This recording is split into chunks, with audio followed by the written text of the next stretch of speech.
All right, everybody. I think I was going to give myself a few days. I told myself I was going to give myself a few days before I honed in on Kyle Rittenhouse, the 17-year-old kid the um, who attended the rally, or more like the mob takeover of a certain city, and abruptly neutralized the situation to at least a good degree. Now, there's a lot of people out there saying, he's a murderer. He's a murderer. He killed innocent people. Okay, first of all, it's not murder. If you watch the video, now, when this whole thing first surfaced, just like everything else, when the whole thing initially came out, all you saw was the kid running down the street with an AR in his hand, and somebody comes up from behind, tries to hit him with a skateboard. He's fallen to the ground, and he just starts wildly shooting. That's the impression you got. But you have to watch the whole damn video. The whole video, it tells the whole story. Okay? They were there for, and we don't know. I mean, everybody's saying, and just fairness to the left that are out there shouting stupid things like leftist, or not leftist, murderer and evil, racist, bigot, blah, blah, blah. For those out there, I will go ahead and appease you by saying this. Yes, he was 17, according to law, which I do not agree with, but he was 17 and had possession of an AR, which he was too young, apparently, by 1 year, maybe even a couple of months, maybe even a couple of days, who knows, to have. And he crossed state line an hour away from where he lived with the firearm. Okay, in all fairness, I'll say you have a small little point there. But to call him a murderer is a bit of a stretch. In fact, it is a great stretch. First of all, these people that he shot, now, for some reason, everybody thinks it's important to show everybody's criminal background now all of a sudden. The guy that got shot in the head was a convicted pedophile. Now, I'm sure his victim doesn't miss him at all. And the victim's family is probably clapping and praising Kyle right now as we speak. The other guys, violent histories. The guy that had the handgun that got his arm blown off wasn't even supposed to have a firearm, but he had one. And he intended to use it, and he lost the draw. That's just what happens. Now, it's not murder when you're defending yourself against a gang of angry mob who has already been responsible for setting buildings on fire with people in them, dragging a 77-year-old woman out of the car and beating her to death, a 17-year-old girl beating her to death. Look, once that happens, it's not a protest. It's not a protest. So you guys can say, well, they have a right to do. No, they don't. They lost all rights. The real injustice here is the government failing to do its job. That's the real injustice here. This is what happens when the government refuses to protect the people. The entire reason for the government is to protect our rights as citizens and to uphold the law and public order. Instead, we have blatant statements. Okay, this is coming out from news from the left. This is coming from politicians. They're calling it justified. Maxine Waters advocated for violence against Trump supporters. This is people that should not be in office, period. They should not be in office.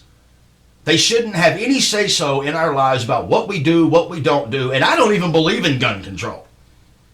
I don't believe in gun control. It's a myth. When they say gun control, they mean gun ban, but that's a whole other topic, and we'll get into that, I'm sure, at some point. No, what we have here is a government refusing to do its job. You have police that are given stand-down orders that are basically just standing on the sidelines watching their cities that they've worked their asses off to protect for many years burn in ash, and they're not being able to do a damn thing about it. So now you have 17-year-old. He wasn't alone.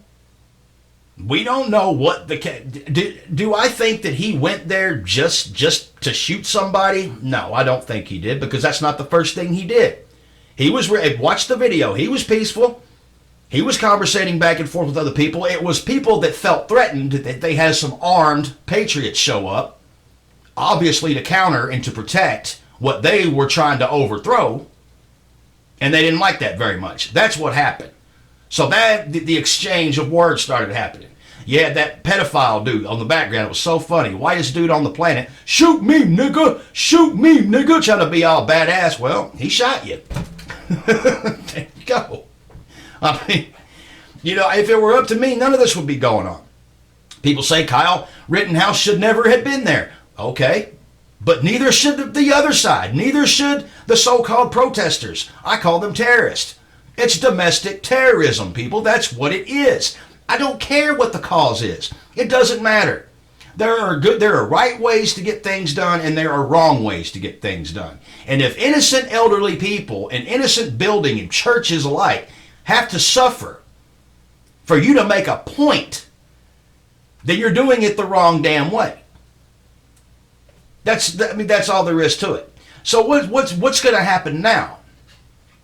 What's going to happen now? One 17-year-old took a stand and fired the shots. And I guarantee you the left is looking at this like, oh shit, we better get some guns. If they're not, they're stupid. If they're going to continue to attack people that are armed, obviously, with a rifle pointed at them, and they expect to not get shot, they're not very smart people. I mean, it was known. There was a whole group of people there that were armed and ready to protect. We don't know what Kyle Rittenhouse was doing there. He only lived an hour away. He probably had family there. Hell, his family may have owned businesses there. He went there to protect. It's his right. I don't care if you cross a state line. I don't care if you're not from that town. If I lived 45 minutes to an hour away from Abilene, Texas, and I found out that these anarchists and communists were coming in and they were burning down buildings and dragging people out of the car, you won't have to worry about just me showing up. There's a whole army of motherfucking patriots that are going to show up. And if you guys think you got something to cry about now, when that meme was floating around a while back, when during the phases of the BLM protests, the protests for George Floyd, which were peaceful. Granted, there were a couple of upset individuals, but it didn't escalate. But there was a meme floating around. And apparently it turned out to be fake, but we weren't taking any chances. Downtown Abilene, there were snipers all over the top of the building. This is the thing, if you show up and you can expect heavy resistance. And if you're not ready for it, don't start crying for the police after you've bent over backwards to defund them. It doesn't work that way, Snowflake. I'm sorry. You want war, you got one. And people say, I'm still seeing people, we're headed towards civil war. We're already in a civil war. You need to stop listening to your news sources. You need to stop taking to Facebook like it's accurate information. You need to open your eyes, particularly if you live in these affected areas. You need to see that you are in a war zone. I don't know who that 77-year-old lady was that got beaten to death, but I know she was a grandmother. I know she was a mother.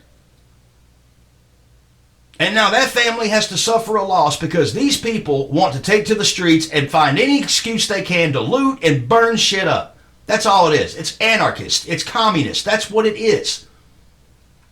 There's no justifiable reason for any of it.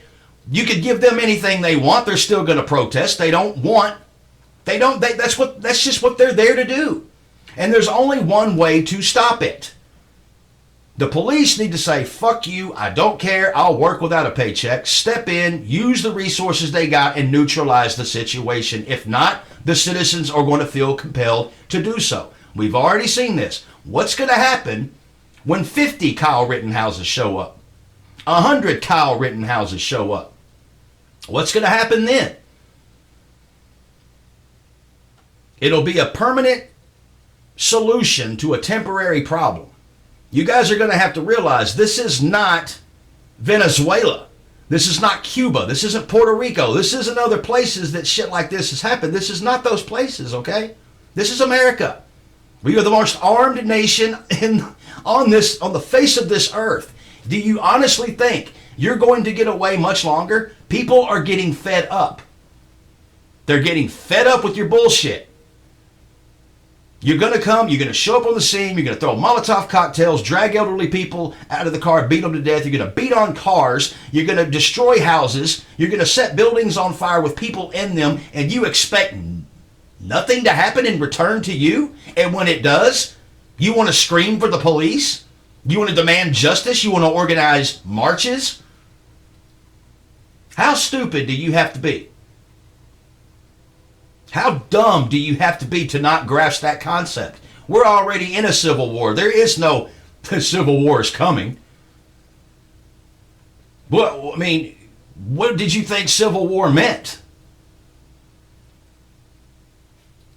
It's going to happen, people. So all you guys out there that have been preparing your whole lives for a civil war scenario, you better go ahead and get locked and loaded and ready, because they might be coming to your city next. And when they do, what are you going to do? Are you going to stand by and let them do it? Are you that worried about being called a murderer by people that don't even know the definition of the fucking word? Murder is when, if Kyle Rittenhouse would have showed up to a Black Lives Matter party, walked up to an innocent person holding a sign, point blank shot them in the head, that's murder.